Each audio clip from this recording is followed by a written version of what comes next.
off-cam, iba kayo mag-usap. Sabi nga ni Bianca, parang meron. Di ba? Ano bang inyong reaksyon doon sa mga celebrity fans ninyo na ating napakinggan? Catherine. Nakatuwa eh, kasi parang as artista, bihira yung maging fan ka na isang love team, ganyan. Nakatuwa kasi kami yung napili nila sila, diba? Si Vice Ganda, si Jason, so parang very flattering po sa side namin. Nakikinig din sila.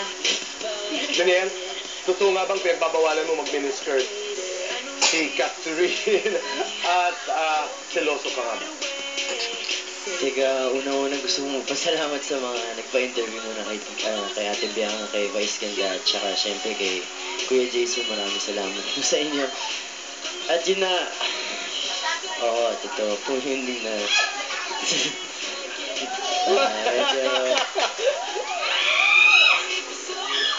medyo tabingi po tayo dyan pagdating sa mga suot ni Catherine. Okay. Hindi ka komportable. Hindi ho. Seloso ka.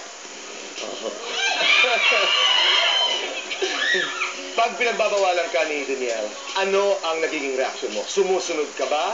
Nakikinig ka ba? Nakikinig ko, pero sumusunod ako depende sa situation. Kasi, for example, may prod. Walang magagawa kung yun yung ipasuot. Kailangan maiksi. Pero pag lalabas, parang nagka-leggings na lang ako. Parang covered talaga siya. Pero, syempre, Sumusunod, ibig sabihin meron, ha? hindi! Okay, ano yan? Kasi parang may concern siya sa'yo. Parang, That's right. wow, as love team mo, parang inaalagaan ka talaga niya. So, nakakatawa. Pag nagseselo si Daniel, anong iyong reaksyon? Pag naman, hindi naman selos, parang lang siya, hindi mo malalaman nagsiselos siya. Wait, malalaman mo kasi parang tatahimik na lang po siya. Or parang, basta parang... Mapangahas na tanong, kanino madalas magselo si Daniel?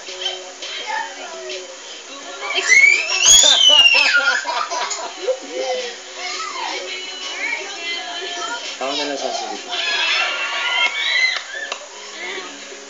Yung nga, ano to, issue? wala, hindi, ano lang talaga, alam niyo yun, parang, kasi pagdating sa damit ni Catherine, ayoko nang tinitingnan sa ibang lalaki. Pag kunyari, maikli yung shorts niya, titignan siyempre sa baba. Pag ganun, parang gusto kong tanggalin yung mga mata. Ayoko na. Okay, balikan natin. Balikan natin yung first time na kayo nagkita. Okay? First meeting, tell me what happened and tell me ano yung inyong impression sa isa't isa. First meeting po namin, nag-guest kami sa Showtime. Parang sayo kami sa isang prod. Pero, una kami nag-meet, di naman kami napakilala formally. Hindi kami nag-usap. Nagkatinginan ba? Nagtagpo ba ang inyong mga mata? Parang hindi din po. Kasi parang, hindi talaga magkakilala. Tapos wala rin sa amin nagpapakilala. So, wala.